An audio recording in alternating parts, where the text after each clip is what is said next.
Om Namo Bhagavate Vasudevaya. Om Namo Bhagavate Vasudevaya.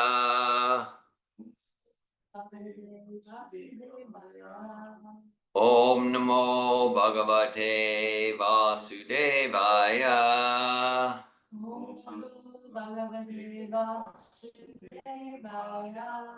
Hare Krishna. It's October 6, 2024. We're at Gopal Eco Village and Cow Sanctuary. We're studying Srimad Bhagavatam, Canto 3, Chapter 7, entitled Further Inquiries by Vidura. We're studying text 22, and we have it up on the screen there. Okay. So we'll start with the words responsively. Yam, Ahor, Adyam, Purusham, Sahasran Griuru, Bahukam, Yatra, Vishva, Ime, Loka, Savikasham, Ta, Asate. Yam Ahor Adyam Purusham, Sahasran Guru Bahukam. And we lost the okay. Sahasran Guru Bahukam. Yatra Vishva Ime Loka. Yatra Vishva Ime Loka. Savikasham Ta Asate. We'll do the word for word. Yam, who, Ahu, is called. Adyam, original. Purusham, incarnation for cosmic manifestation. Sahasra, thousand. Angri, legs. Uru, thighs. Bahukam, hands. Yatra, wherein.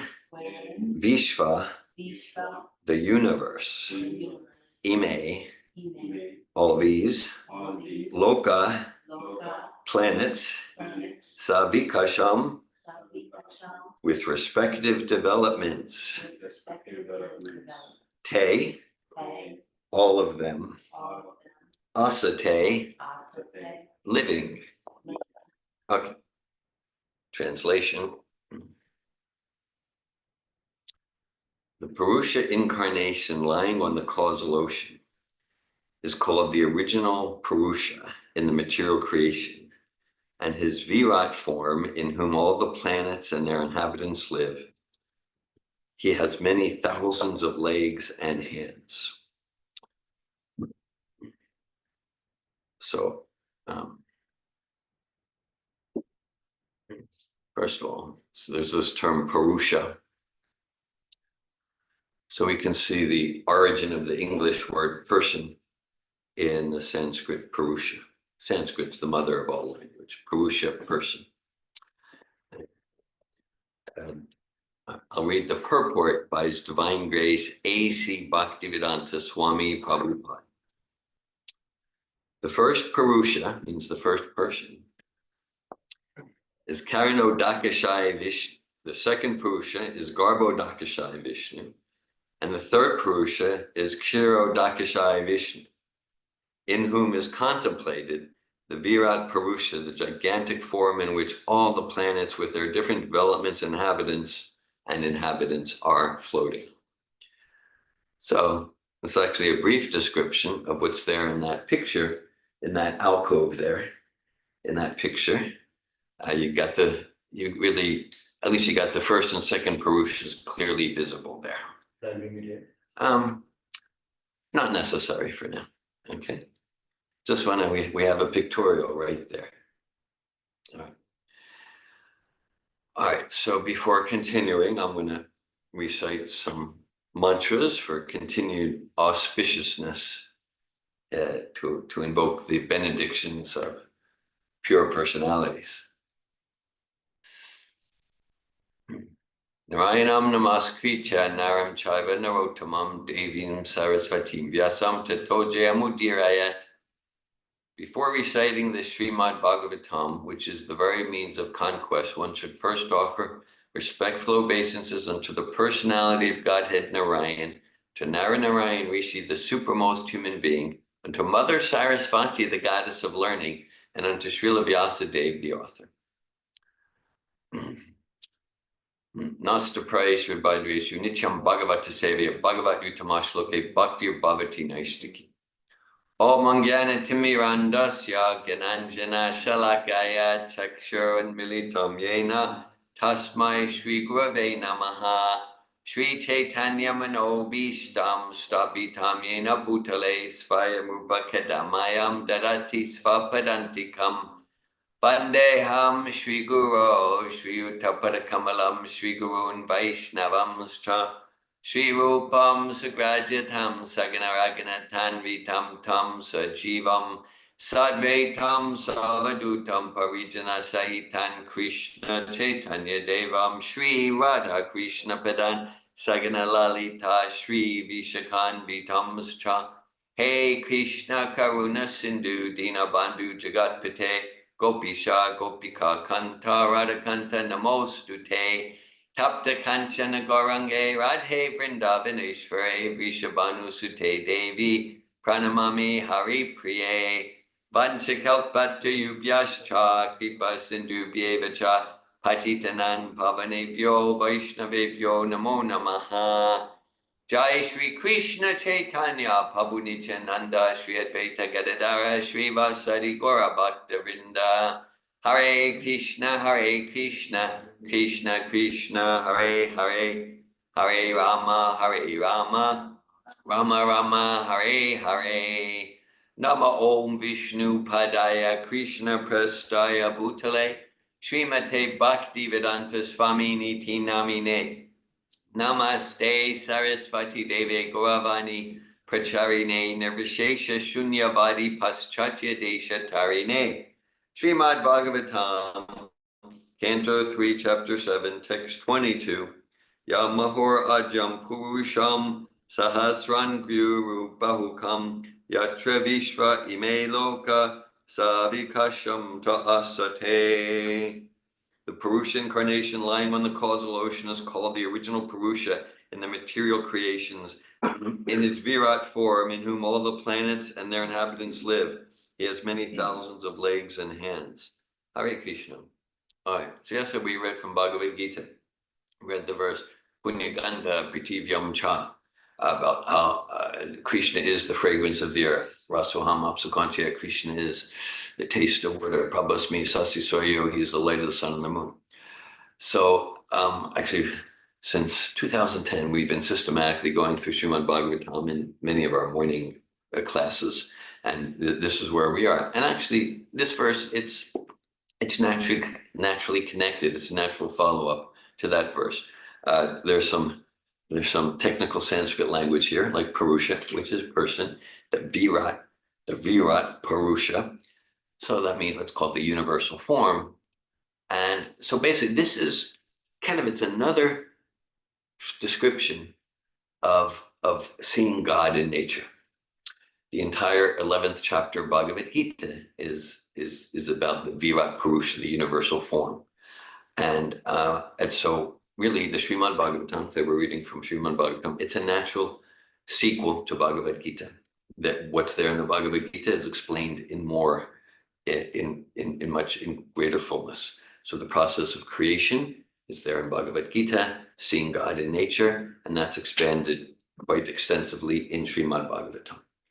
At Bhagavatam, there's sections, actually we're entering into several chapters of the Virat Purusha, seeing God in nature. There's chapters that describe how the trees are the hairs on the body of God. It's a way to imagine the form of God. The rivers and the tributaries are the veins and the arteries and of the supreme God, like that. The birds are the artistic sense of God, and et cetera, et cetera. So yeah, so and it's and if we look at the Bible, actually the Old Testament. Okay, what's pop quiz? What's the first book in the Old Testament? Genesis, right? It's Genesis. So the first line in Genesis, because there's, and the last book in the New Testament is Revelations, from Genesis to Revelation. So the first line in Genesis is Bereshit Bereshit bara Elohim et hashamayim v'et haaretz. Pandit, want to translate? Okay, that's not Sanskrit. Okay. So that's Hebrew. That's the Hebrew. Bereshit bara Elohim et hashamayim v'et haaretz. In the beginning, God created heaven and earth. So it's creation. It's the same thing as given here. It's just given more extensively in the Bhagavatam about 3 Purushas and 8 elements and form and substance and function and like that. But in the beginning, God created heaven and earth. An interesting side note on that that's the first line of the Hebrew in the Old Testament. So how I just translated it, and how, like, whether you look at Judaic, Christian, or Islamic translation of the of Genesis, you'll find in the beginning God created heaven and earth. But actually, in Hebrew, whether modern or biblical, in the beginning would be Bareshit bara Elohim et hashamayim v'et haaretz. But it doesn't say that. It says Bereshit. Now it's translated wrong by the rabbis or the priests or the imam. The actual Bereshit, what it actually says, the translation of that is actually in a beginning. It's very interesting. In a beginning, God created heaven and earth. So then that becomes, because, like, actually, whether it's modern science or the Judeo-Christian tradition, the conception of time is linear. There was a beginning, and right? The conception of time is linear. The Vedic conception, time is cyclical. So then, so what God is actually saying there is in a beginning. So right? So in fact, it's kind of like the beginning of Kali Yuga about 5,000 years. So yeah, so the Vedas describe there's a cycle of yugas that's about 4 million years, and then 1,000 yugas gets into 4 billion years, and then there's a cycle of days of Brahman, and then the whole universal cycle is 311 trillion 40 billion years. Okay, so it's cycles within cycles within cycles. So the actual original Hebrew is very consistent with the Vedas, but so in that way, I could think of like modern science, and that sees the these religions as like primitive Old Testament time, but actually their conception of time is very old, started with the Big Bang or started in the beginning, but it's in our beginning. Okay, so then also it could seem primitive, the idea that it all started with a person. That's just anthropomorphism. Like you need a father figure. You need a father figure, so you create, some conception of this. That is so primitive, and you just need to even understand a little Freud, and you understand what's really going on there. Okay. Okay, that would be the modern secular conception. This is just anthropomorphism, and anyone who's a little educated understands like that. But let's look at it rationally. Let's look at it rationally. Okay, and so all right, so let's say something with some level of structure and organization, something like this watch. So it has some structure and organization. So do we naturally conclude, oh, I know how this watch formed? There's a big explosion of nothing, and then like the wind blew, and then boom, you got this watch. Wow. Right, wow, yeah, he's impressed. He's impressed. Yeah, okay, all right. So you got, oh no, that's actually a rather unintelligent, attempt at explanation. No, there's like a factory, and there's an engineer, and there's craftspeople, and there's actually quite a lot of intelligence behind this watch. Right? All right, now logic. So now that the yeah, so the level of structure and organization, let's say behind the veins of one leaf or the rotation of the planets, is trillions and quadrillions of times more sophisticated than the level of structure of this watch. So logic would indicate that the intelligence behind the veins of the leaf or the rotation of the planets is a much greater intelligence behind this watch. Okay, so it would require a whole lot of blind faith to conclude that basically, the way that the leaf, the veins of the leaf, the rotation of planets, yeah, there was a big explosion, and like that. That's like more that that's that's more dull-brained than to think that the big explosion caused this watch. We're being logical here. We're being logical here, right? So, okay, there's a story associated with Sir Isaac Newton. We discussed yesterday. Prabhupada would say that kind of your ordinary scientist, like, oh yeah, we just everything came from the soup, and there was a bit, the atheistic. We said really we quoted Werner Heisenberg yesterday. The first gulp from the cup of science, and one becomes an atheist. And at the bottom of the cup, God is waiting. So Isaac Newton apparently had a friend, and the friend was atheistic. And Isaac Newton created a machine where if you crank it, the rotation of the planets around the sun, as it was known in Newton's time, the planets would rotate. The planets would rotate. So the friend saw the machine, and the friend was fascinated. He said, "Oh, who made that? Who created that?" And Isaac Newton said, "No one." The friend's like, "No, no, really, I want to know who made that. It's really ingenious." Isaac Newton said, "No, no one made it." So at some point, Isaac Newton pointed out, like, you insist that the real thing, the real planets, which are trillions of times more sophisticated than this little toy, that it just happened, no one made it. But this toy, you insist someone made it. Completely illogical. Okay. So we speak of intelligence. We speak, as we speak of nature, and like so this verse, the verse we read yesterday, it's about realizing God in nature, and that's like a valid, bona fide way to come closer to self, to come closer to God. At the same time, we're saying nature. Yeah, people love nature, the rivers, the streams, the sky, the sand, the ocean. Yeah, okay, nature. But then there's like I have my nature. Adichie, you have your nature, Nichigopal, your nature, man, you have your nature. So wherever there's nature, there's a person behind the nature. Whose nature is it? Oh, that's Mandy's nature. That's David's nature. All right, so we can appreciate nature. And then it's a natural question. Whose nature is it? Let's say, if we have a painting, maybe a painting of a landscape or flowers or any sort of painting, and maybe we're like, or maybe we're really awed and captivated by the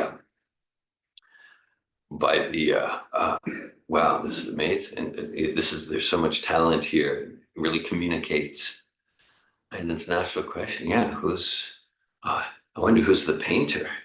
What's he like? What's his nature? I wonder what his intelligence is like. What's his interest?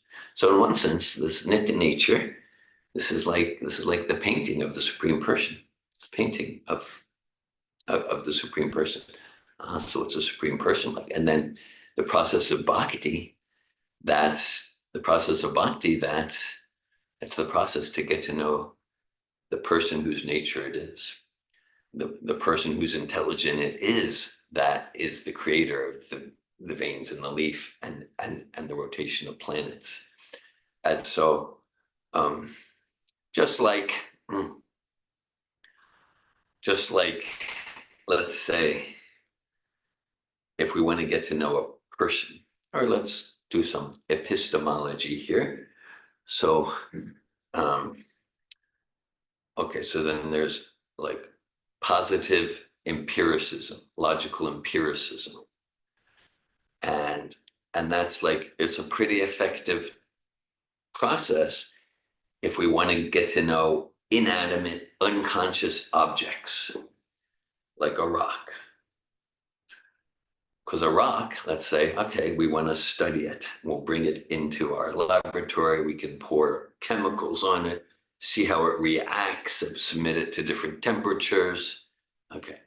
And we can get to know the characteristics of the rock. So there, the object of study is inferior to the researcher, because the object of study pretty much has no consciousness compared to the researcher. Now, let's say if the object of study is a little more elevated in consciousness, is a little more elevated, let's say animals, plant, Rat. Yeah, exactly, the rat and the maze. All right, so this logical empirical method, it's still pretty effective. It's still pretty effective, but not quite as effective because you've got consciousness involved, because it's not as predictive. But it's still pretty effective. But let's say we want to study someone with equal consciousness. Okay? Okay. Equal consciousness, another human being. Okay. Now, let's say by that aloof, positive, logical empiricism method, I want to learn about you. Okay. Maybe I'll get some information. He seems to like these colors. He seems to have these hobbies, or something. But it's very limited. It's very limited. Okay, because the actual way to get to know a person of consciousness is not like, come into my laboratory, let me study you. It's very limited. But the way is, I gain your love and trust. And this, of course, relates to the Sappho Foundational Seminar, which we've all experienced. I gain your love and trust. I dedicate myself to understand you and to serve you, to care about you. I gain your love and trust.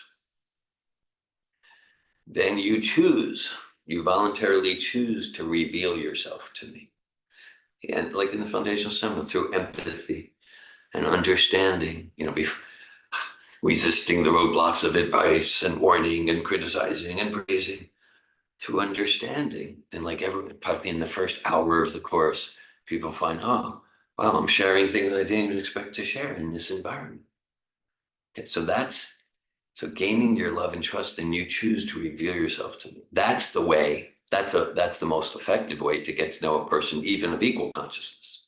So let's say we want to understand the consciousness, the personality of that person who is behind the rotation of the planets and the veins of the leaf, a much superior consciousness than the person that created the watch, right?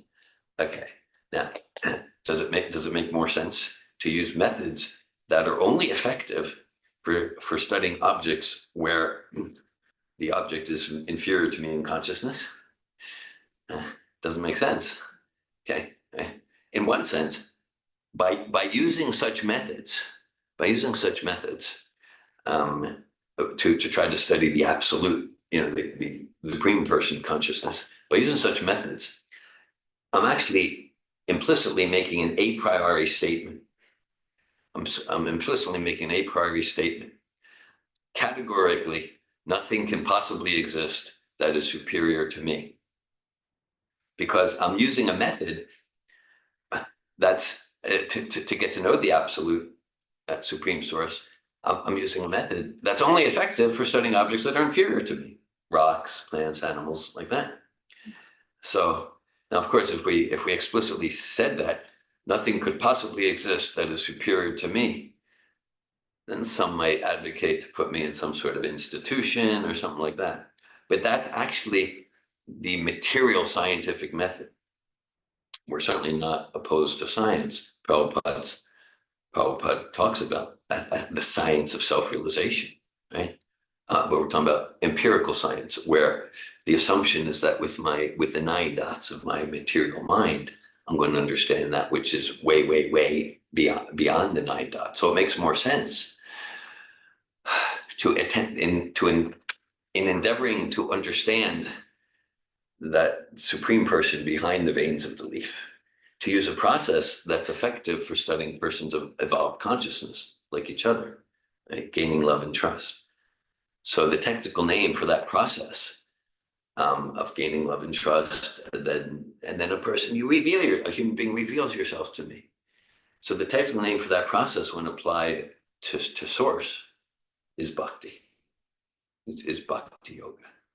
And so there's all of these forms and all these processes and the mantras. It's about developing a trusting, affectionate relationship with the supreme person. And then the supreme person reveals more and more about himself and about his nature. Just like if we get to know the painter of that fine painting, and we get to know him personally, maybe we become his friend, then he reveals to us about him, and like, wow, this is far beyond what I could conceive, this person. And maybe even those paintings that we were so much inspired by, yeah, this was my motivation behind that painting, and this and that. So Krishna says, Aham sarvasya prabhavo matasaram pravartite miti matva bhajante mam buddha bhava samanvita. He says, I'm the source of all spiritual and material energies. And the wise who understand this perfectly, then they naturally serve me. They serve me with devotion. And then the more we dedicate ourselves to serve God, the supreme person, then the more God reveals himself to us. And so it's like the more we serve, the more we love. So, and even from wherever we're at, just to chant the names of Krishna, bow down, offer a flower. It's a sign of, it's like the soul's original love of God beginning to manifest. We might say, I'm so far from love of Krishna, this and that.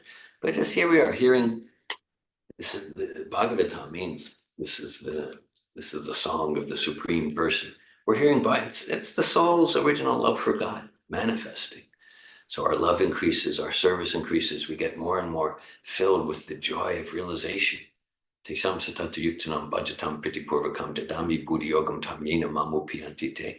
Krishna says, for one who sincerely serves me, I'll give the intelligence by which you can come to me.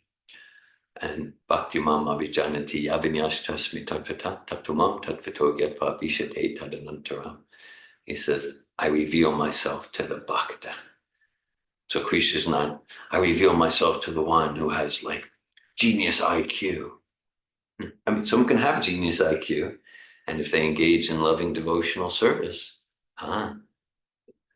it's Krishna, I reveal myself to the rich and famous, or I reveal myself to the poor and wretched. No, it just, that's what to me is transcendental. It's regardless of one's educational status, social status, economic status, gender, the family one was born into. Regardless of that, we engage with love and devotion. Krishna reveals himself, and that's the supreme bliss of that's the bliss of life. That's the bliss of life. So here, Krishna in the Bhagavatam through Vidura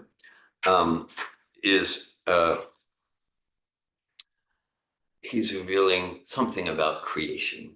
Just like we said, like in the Bhagavad Gita, there's a little bit about in the Bible. In a beginning, God created heaven and earth. It's expanded. It's expanded upon here. Srila Prabhupada gives the analogy in the Bhagavad Gita of like, well, there's a few analogies. Okay, we'll use the analogy of like in mathematics. Okay. So let's say to the first grader, two plus two equals four. Okay, like that. So it's mathematics. Now let's say to the mathematics student in university, you're learning integral calculus, how to ascertain the area under the curve. Right?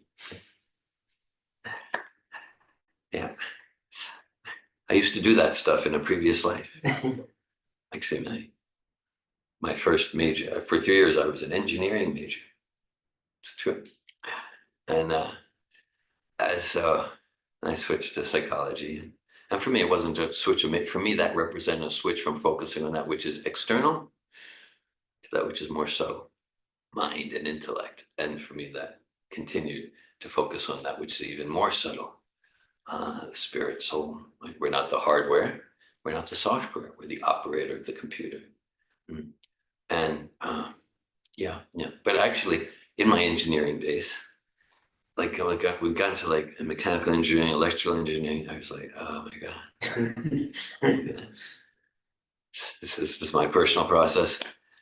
Even in the summer of 1981, I had a prized internship for engineers. It was at the Philadelphia Naval Shipyard, and it was like, and I already was I had 3 years towards a 4-year engineering degree, and I was there at the Philadelphia Naval Shipyard, summer of 1981, and I had like my T-square and triangle, and I remember be like looking at the clock and saying, "Oh, it's 9:04. just another 7 hours and 56 minutes to go. Now it's 9:17." Okay. So I was like, "Oh my God, I don't want to do this for 40 years. It's like I don't want to do this for 40 minutes like that." So even though I was only 1 year away from an engineering degree, I switched my major, got a bachelor's of science in psychology.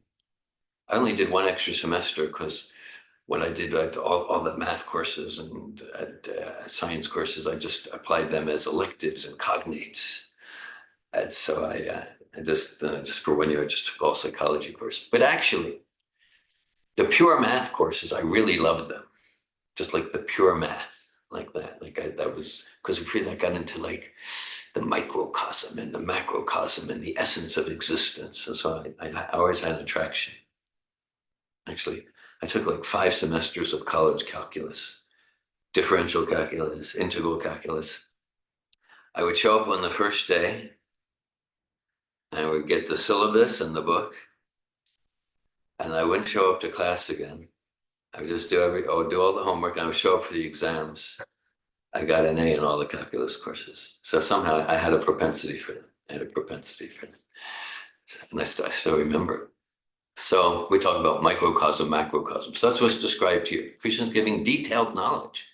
He's giving detailed knowledge. So we can say, okay. The Kshirodakashayi Vishnu, this gets technical terms. Kshirodakashayi Vishnu, that's the super soul. That's the microcosmic super soul. When Krishna says, Ishvara Sarvabhutanam Videsha Arjuna Tishtati, there's an expansion of God within the heart of all living entities. Andantarasta, Paramano Chantarasta. There's an expansion of God within every subatomic particle. That's the microcosmic supersoul. Then the macrocosmic supersoul, that's called Garbhodakashayi Vishnu. And this is explained in great depth, in great depth in the Bhagavatam. And that's the supersoul of the whole universe. But this whole universe is compared to just like one little mustard seed in a huge bag of mustard seeds. There are innumerable universes.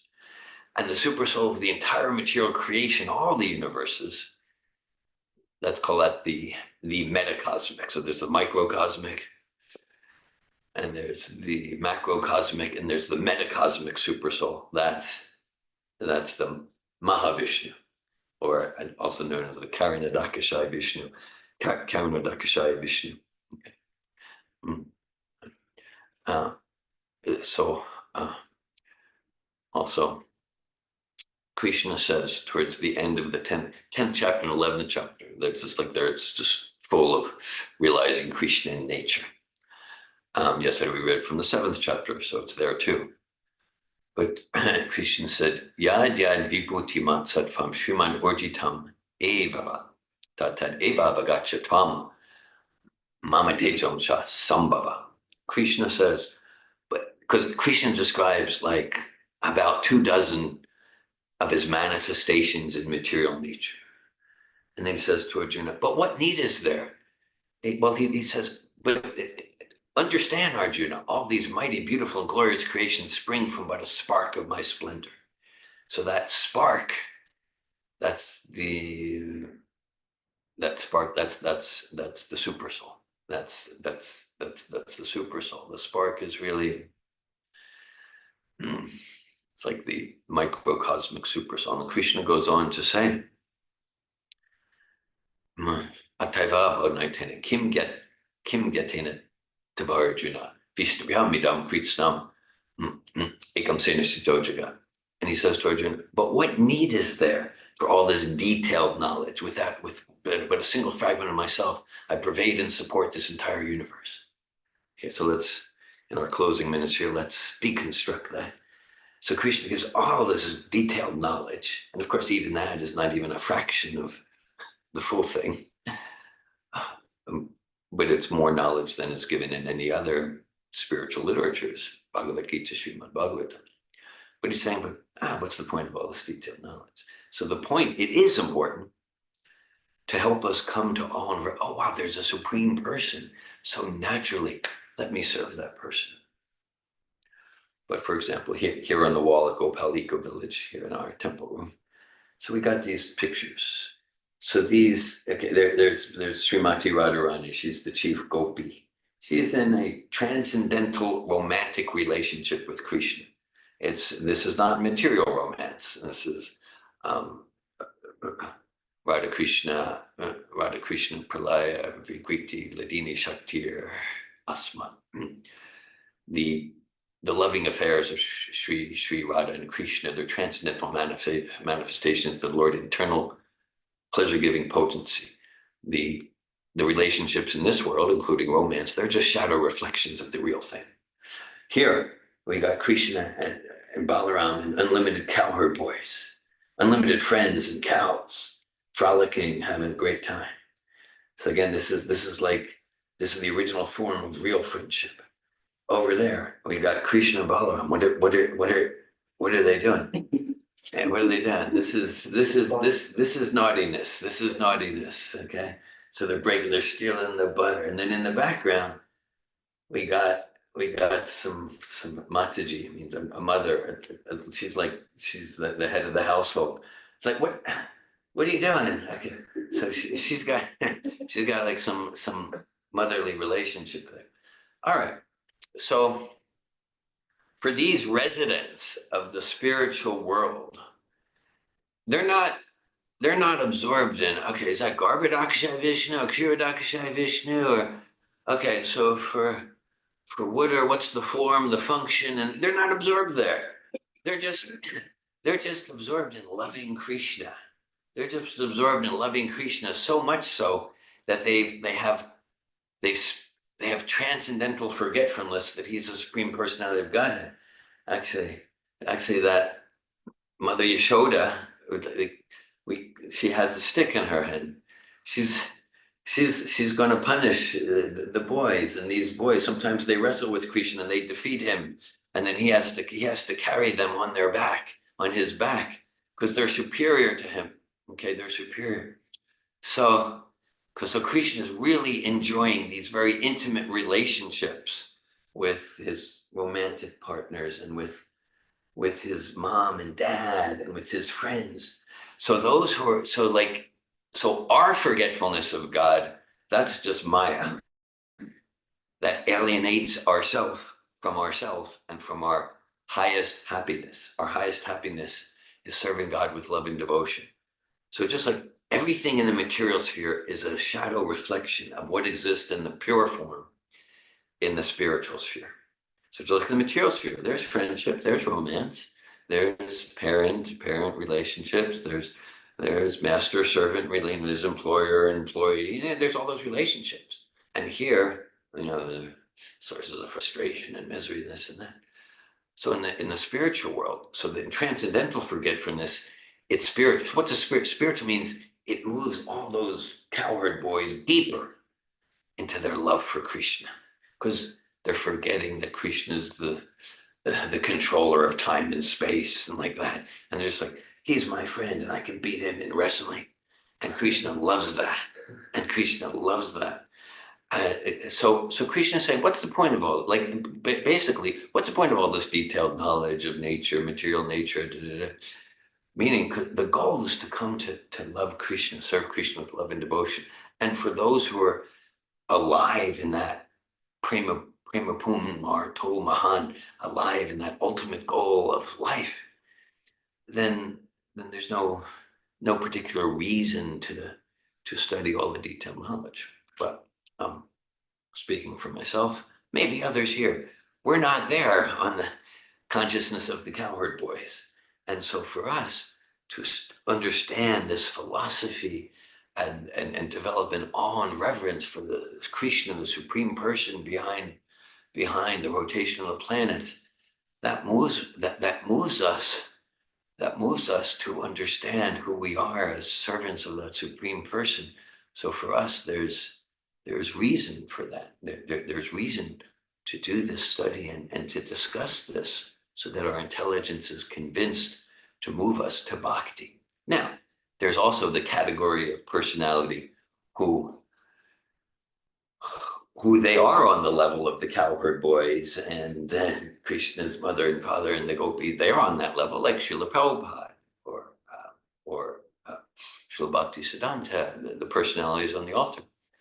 And we see that they're giving us these books. But we might say they don't have to study this detailed knowledge to become convinced to serve Krishna with love and devotion. At the same time, it's their service to Krishna. It's their service to Krishna to bring us these books and to bring us these knowledge. And so that's why Srila Prabhupada's, one of his names is Prabhupada. The name his father gave him was Abhay Charan. Bhaya means fear, and Abhay means fearless. And Charan means at the lotus feet of Krishna. So his father, Gaur Mohan Day, also a pure devotee. And his father gave him the name at his appearance day at birth, fearless at the lotus feet of Krishna. And then as his pastimes went on later in life, he got the name Bhakti Vedanta. So Bhakti means pure devotion, full heart. And Vedanta means fully conversant in all the distinctions and nuances of the conclusions of the Vedas, like fully conversant in the subtleties and the complexities of the philosophy of Bhagavad Gita and all the Vedas. So this process of bhakti, it's like it seems contradictory because this whole philosophy, it's so simple, an innocent child can understand. And simultaneously, it's so nuanced and complex that even the greatest university scholar, we have university at Harvard, they won't get it. They won't get it. The greatest PhDs and teams, they won't get it unless they have devotion in their heart. So both are true. So this philosophy of Krishna consciousness, this process of Krishna consciousness, it's rigorously philosophical and scientific, and simultaneously it's relentlessly devotional and emotional. Simultaneously. There's a text in Chaitanya Charitamrita, Sri Krishna Chaitanya Doya Vichara Karite Chitte Pabe Chamatkara. Krishna Das Kaviraj Goswami says, oh, you like logic and argument? Apply it to the mercy and the philosophy and the practice given by Lord Chaitanya, you'll find it to be strikingly wonderful. So again, it's about giving our heart and soul, just like we quoted the Hebrew before, so we can safely say, just like we have our Maha Mantra, Hare Krishna, Krishna Krishna, Hare Hare, Hare Rama, Rama Rama, Hare Hare. So Jesus was asked, what's the most important verse in the Bible? There was no New Testament, so it meant the Old Testament. What did he answer?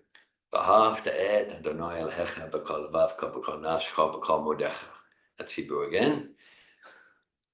Love God with all your heart, all your soul, and all your might. And that's like the Maha Mantra. So you can imagine Jesus was chanting and singing that all the time. So bhakti. Like the most important thing is to be good and go to heaven. I mean, that's there, but that's not the most important thing is to become a scholar. I mean, that can be very helpful. No, the important thing is love God with all your heart, all your soul, all your might. That's bhakti. That's Bhagavad Gita. That's Srimad Bhagavatam. Yeah, yeah. Mm. And right. So we gave logic. The idea is, okay, oh, there's a person behind everything. That's very primitive. Well, actually, let's look at it logically. Let's look at it logically. Actually, it would require a lot of blind faith to assume that things did not manifest from a supreme personal intelligence. That would include a lot of blind faith. So Krishna says, well, actually, Sutta Goswami says, Shunyavatam Swakata Krishna, Punya Shravana Kirtanam, Vidanta Stoya Brajani, Vidunoti Suritsatam. Sri Krishna, the personality of Godhead, who is the Paramatma super soul in the heart of all living entities, and the benefactor of the truthful devotee, personally cleanses the heart from material desire for the devotee who is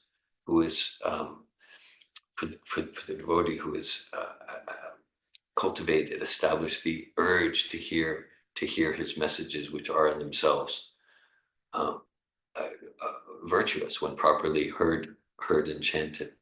So through this process of hearing and chanting, like we're doing this morning, then we become more and more pure in heart, and then we're able to engage in bhakti with more and more purity, and then Krishna reveals himself. Common saying is, if you know him, you'll love him. So the more we know Krishna, the more we love, the more we want to serve. Hare Krishna. Thanks for listening to Srimad Bhagavatam. I'll read the verse one more time. Srimad Bhagavatam, Canto 3, Chapter 7, Text 22. Yamahor ajam purusham sahasran vyuru bahukam yatra vishva ime loka savikasham ta'asate. The Purusha incarnation lying on the causal ocean is called the original Purusha in the material creations, and in his Virat form, in whom all the planets and their inhabitants live, he has many thousands of legs and hands. Hare Krishna. Thanks for listening. I welcome any comments, inspirations. Aditya. I have a question. Yeah. If I remember correctly, in one of the verses in Bhagavatam says the diameter of the universe. Yeah. 4 billion. Yeah. 4 billion. Yeah. So as of now, the modern scientists, they say the observable universe itself is like 65 billion light years. Quadrillions and quadrillions. Yeah, sure. So how do we understand that those two statements? Okay, thanks for your question. Prabhu. Okay, so you're talking about Vedic cosmology and cosmography, like that. I appreciate the question. All right, so here's my understanding, and we mentioned this earlier about the Vedas describe different dimensional perspectives. So there's different dimensional perspectives, and so, for example, sometimes the Bhagavatam is spoken from the perspective of the demigods. Sometimes it's spoken from the dimensional perspective of a pure devotee like Shukadeva Goswami. At the same time, sometimes in the Vedas and the Bhagavatam, there's the perspective given like from modern science. For example, if I think it's somewhere in Chaitanya Charitamrita, Srila Prabhupada quotes Bhaktisiddhanta quoting a Vedic Jyoti Shastra, a Vedic astronomical Shastra, where where the diameter universe is given in terms of like hundreds of quadrillions of miles, like that. So so that's it. So like so it's like there's different dimensional perspectives, and then and kind of like the hearers of the Bhagavatam, Maharaj Parikshit there on the and the sages like Bhakti Shranya, they're kind of conversing with all these points of view. And so Shukadeva Goswami, he's kind of switching back and forth on different perspectives for different purposes. And Maharaj Parikshit, he naturally gets it because he's on that plane of consciousness. We mentioned yesterday, Prabhupada appreciated Einstein talking about time relativity. So that's very consistent with the Bhagavatam, with the Bhagavatam conception. And so okay, I remember back in my youth, there was a well-known scientist who presented science properly, Carl Sagan. So I remember watching a show of Carl Sagan about the Flatlanders, right? About the Flatlanders. So I mean, like, let's say people exist only in two dimensions. They can only perceive two dimensions. Okay. All right. Okay. So length and width. Okay. So let's say there's an apple or something. Okay. There's an apple. And then maybe the apple's above, but they just say, oh, there's the apple is some darkish line, a shadow. Maybe let's say the apple comes and actually passes through there, and they would just say, oh, okay, there's some line or something. Okay. And so similarly, but then someone with a broader perspective, now the apple, no, it's this red, it's kind of spherical, not exactly a circle, and it has this texture, but that requires higher dimensional connectivity, and so like that. So like the complete dimensional connectivity, that's Krishna. Okay. And the pure devotee of Krishna has access to that. But sometimes Shukadeva Goswami will speak from the point of view of kind of like the conditioned soul of Kali Yuga. And so there'll be and even the fact that in the ancient Vedas, there are descriptions of cosmographical astronomical distances that correspond with modern astronomical calculations that they've only come to like in the past 150 years. That indicates that our modern conception of history needs to be changed, because so-called modern history asserts that, oh, they were just cavemen back in that time. So there's different, the Flatlanders, I began to give the analogy probably about like mathematics. So 2 + 2 is 4, then there's calculus. Calculus includes 2 + 2 = 4. So the higher dimensional perspectives include the more limited dimensional perspectives. Now let's say if someone who's just ready for 2 + 2 is 4, but they pick up the calculus book. Now, one thing and say, oh, this is higher mathematics, I don't have access to it. Okay, fine. But let's say if, let's say if they go, what are all these squiggly lines? This isn't mathematics. This is the devil. Okay. It says like, well, then that can cause disturbance and difficulty. And as also Prabhupada talks about like the mood landing and things like that. So oh, they didn't go to the moon. So for sure, he's saying they didn't go to Chandraloka. That's, you know, that's like the full dimensional perspective. Prabhupada's open to the possibility that maybe they went to the so-called moon, but they didn't have access, just like, okay, just like, let's say if I go to France and I land at the Paris Charles de Gaulle Airport in Paris, but I don't have the proper visa or passport, and they go, no, you can't come in, and so I need to wait at the airport, eventually go back to USA. So I come back. I come back. You go, oh, were you in Paris? I go, yeah, I was in Paris. I saw Paris. What's it like? I go, oh, well, there's these security agents, and then there's these exit gates, and then there's big windows, and outside there are airplanes. I saw Paris. Whoa. And you go, oh, well, did you see the Arc de Triomphe and Versailles and the museums and the River Seine? I go, oh, no, there's none of that in Paris. There's none of that in Paris. Paris, you got these, you got this baggage claim. Now, look, I've been to Paris. So it's kind of true to say I was at Paris, but I didn't have the qualifications to really see Paris. I was very limited. So sometimes Shukadeva Goswami will speak from a limited dimensional perspective when he's describing astronomy, and sometimes he's given fuller perspectives. And that's, I'll mention, there's from my perspective, very nice books in this point, in this subject, from Dr. Richard Thompson, also known as Sadaputta. One book is called Vedic Cosmography and Cosmology, and another book's called Mysteries of the Sacred Universe.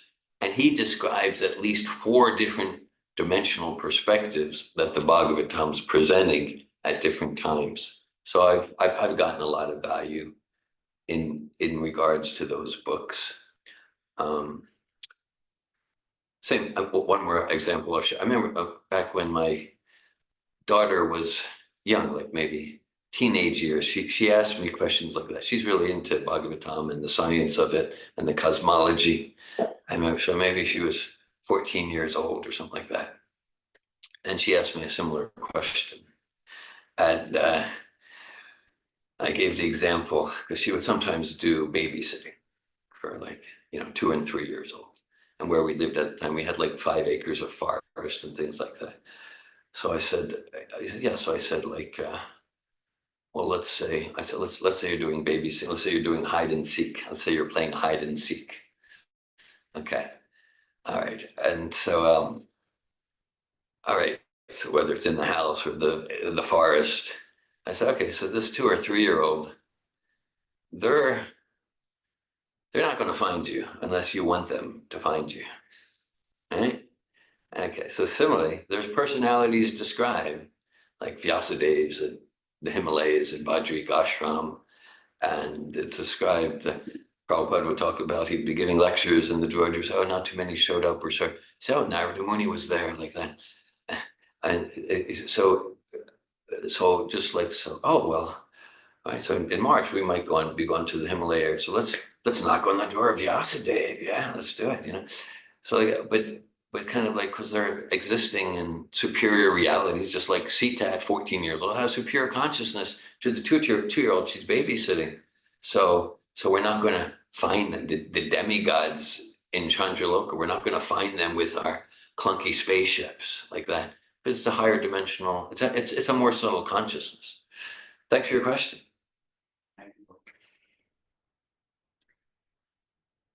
How was the Vedic literature brought to the world? How was it brought to the world? I appreciate the question. How was the Vedic literature brought to the world? Okay, that's good. Yeah, for me, those questions connect.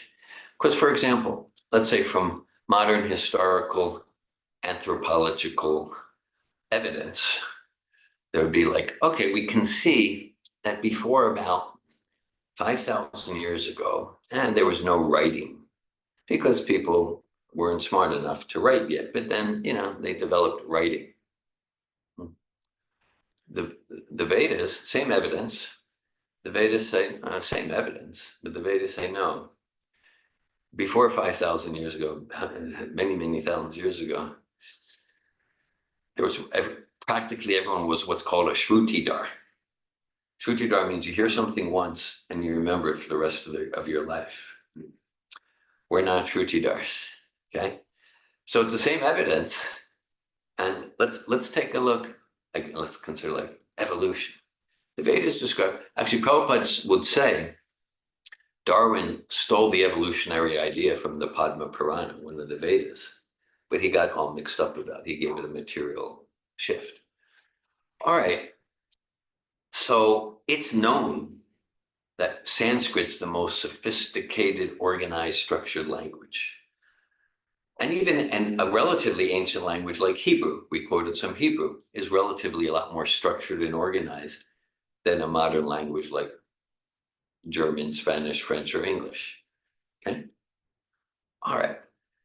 So according to historical linguistics, based on what I understand, so it's kind of like, so basically there's these cavemen grunting,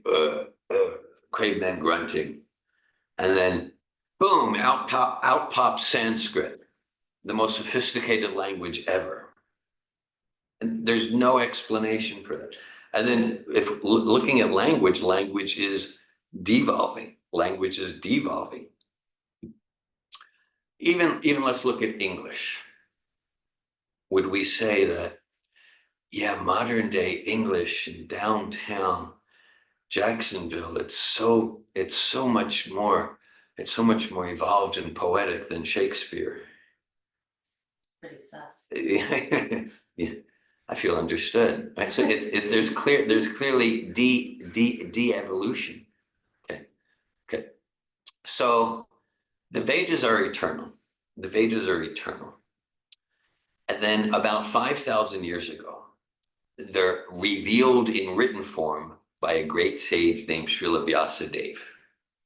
Okay, because less and less were people shrutidars, and you can say in this age, people aren't remembering things perfectly once hearing it. People are becoming more and more dull in their manda sumandamatu mandabhagi padruta. So it was revealed by a pure devotee, actually Vyasadeva is described in Bhagavad Gita. Krishna says his literary incarnation is Vyasadeva. So Vyasadeva is the literary incarnation of Krishna, empowered to reveal the Vedic knowledge. The Vedas exist eternally. That's why we can say Vyasadeva wrote Bhagavad Gita and he wrote Bhagavatam. But it's not like writing in an author writes a book and publishes it. That's why he revealed what is eternally there. Is that part of like the multiple like avatars, and part of that is like in that reincarnation cycle, the cycle is that, so like there's, I guess, like some historic connection to the various and then through the cleanness of worship and access, Yeah. then the permission and the wisdom is like re-granted in order to rewrite like the Bhagavad Gita in more current times as a reflection of like Vedic literature from people who literally just remembered. Yeah, it is part of the cyclical nature of time, and in the cycle, the knowledge becomes lost. Every few million years, and then Krishna appears in the form of Vyasadeva or some form Matsya avatar, Hayagriva. The knowledge becomes lost, just as you say. Krishna, just what you said. Krishna describes that to Arjuna in the Bhagavad Gita. He says, "Saevayam maya teja." No, he says, he says, "Saevayam maya teja yogo prokta pratana." Yoga Prokta Pratana. He says that this knowledge became lost as time went on, and now I'm revealing it to you, Arjuna. So that is part of the cycle. And in different ways, Krishna is always reviving this eternal, unchanging spiritual knowledge. That includes all the material sciences too, just like we're talking about astronomy and botany and physics and chemistry. It's all there, and there, there's the medical science. That's the Ayurveda. There's science of dance, the Nata Shastra. There's science of the Dhanurveda, science of the military art. All the human sciences are there, and arts.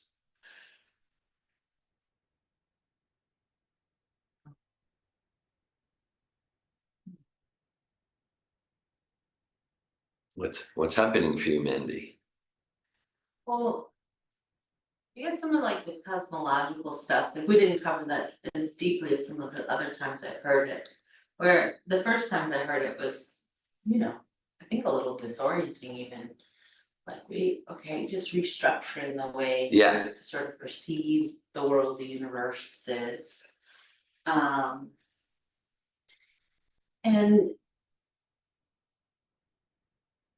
I don't know, I'm finding, I guess, some peace with the circular logic of, it's like, when, modern, talking a lot about it in terms of politics and stuff, but confirmation bias.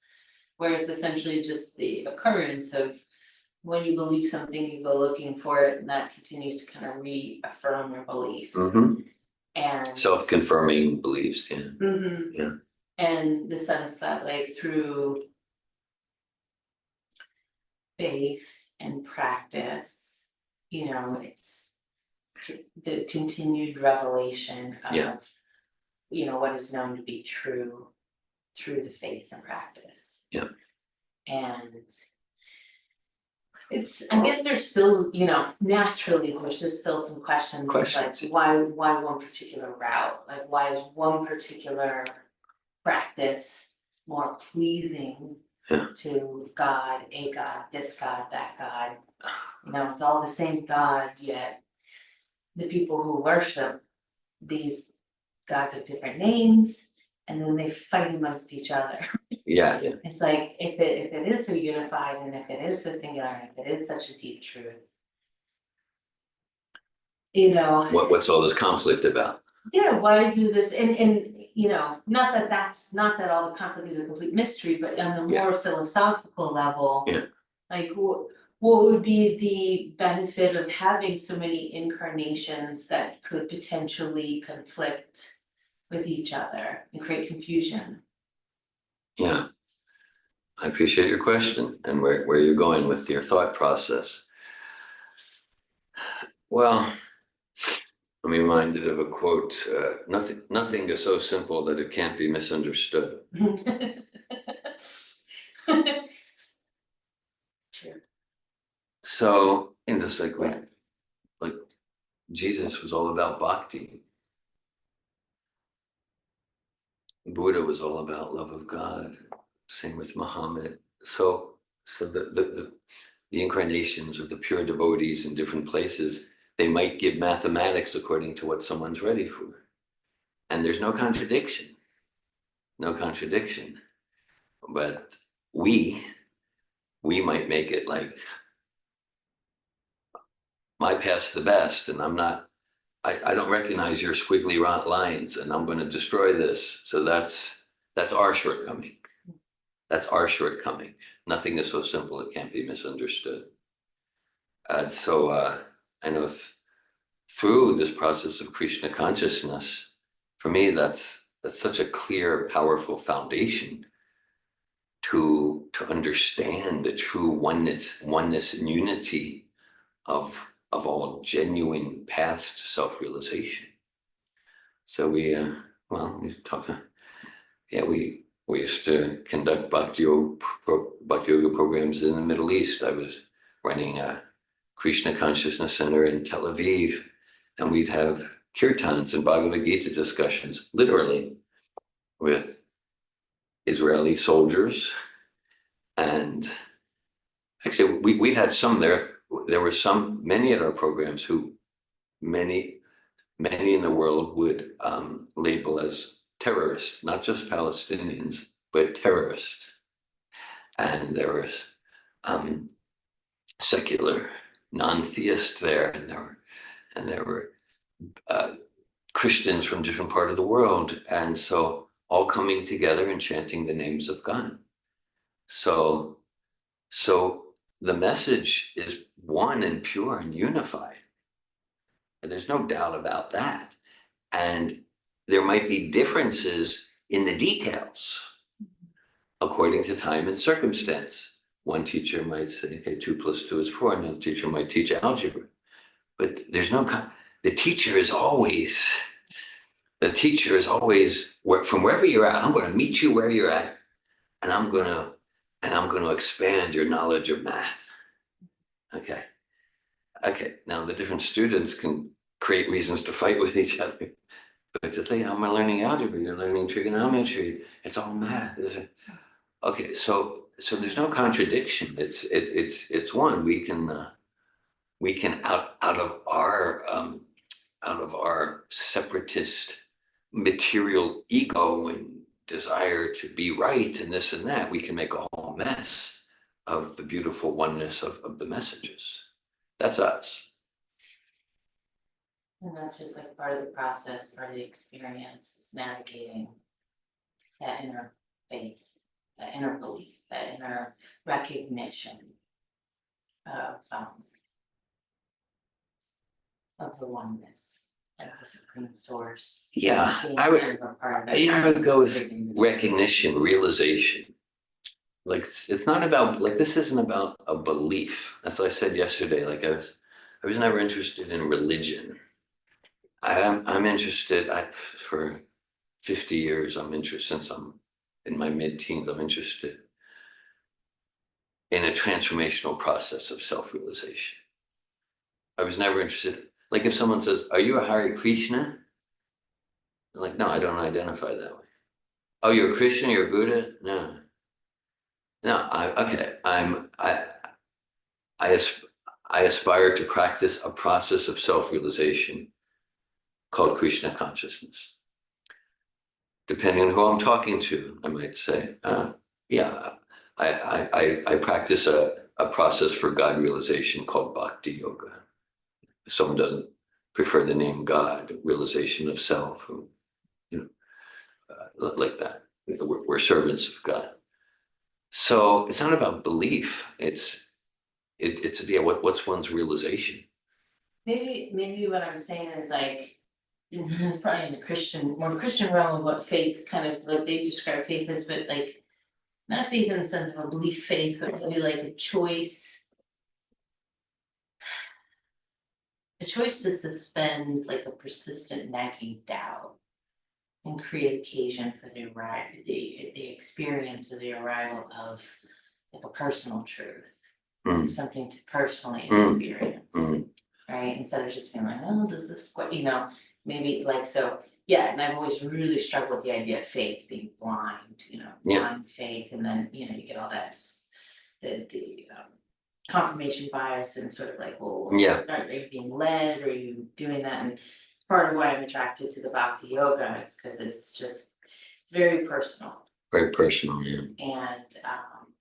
And I'm endeavoring to work within my comfort level. Yeah, And push it, but yet not feel, that I have to do this and this in order to be connected. Yeah, according to your voluntary inspiration. Yeah. Yeah. And then as, I read and learn a little bit more, just there are these little more like persistent doubts of just like wanting to like create confusion, create like dogmatic Mm-hmm. conflict. Yeah. And You notice your mind doing that. Mhm. Yeah. And I'm very curious to learn a little bit more about the cosmic organization. Mm-hmm. Mm-hmm. Or what's been taught, what's been shared, and just expose myself to You're it. curious. You're curious. Yeah. So yeah, just my experiences, I just feel like there's just a lot that I still don't understand Right. fully, but that it's okay, Yeah, it's yeah. just sort of like where I'm at, and Yeah. it's fine. I'm still in basic mathematics. I've never been great with math, never been willing to apply myself in a rigorous way. And but in other pursuits, pretty expert, and so I don't doubt myself in being able to understand.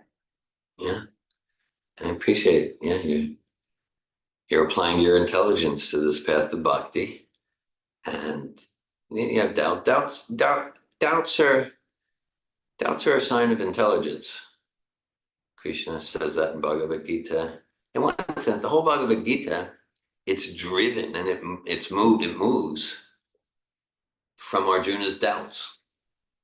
Like Krishna will say something, and Arjuna's like, oh yeah, you said that. But here you said that. I don't get it, like that. And here you said that. Well, I got doubts because of this and that. So I experience you as doubting in the spirit of Arjuna. Arjuna, he's not like blindly accepting, discouraged in Bhagavad Gita, and he's not pretending he accepts something that he doesn't, and so he asks questions. So he's asking questions in honestly, I got these doubts, and in a humble mood, as you are. He's not like cynical, like that doesn't make sense to me. Forget it. I'm out of here. He's not cynical. I'm open. And that's the learning process in any field. Let's say if we want to learn physics, or someone wanted to learn from you botany or something like that. So someone comes and yeah, you describe, the physics teacher describes, and it's expected a sincere, intelligent student's not just going to go, yep, even though they're 60%, they're not getting, but they're going to ask questions. They ask questions with maybe some healthy skepticism, but with trust. Okay, I'm trusting you've got the questions. Not like, well, you said this, but in the book it says that. You don't know anything, Yes. right? It's intelligent doubt, and that's the process to deepen realization.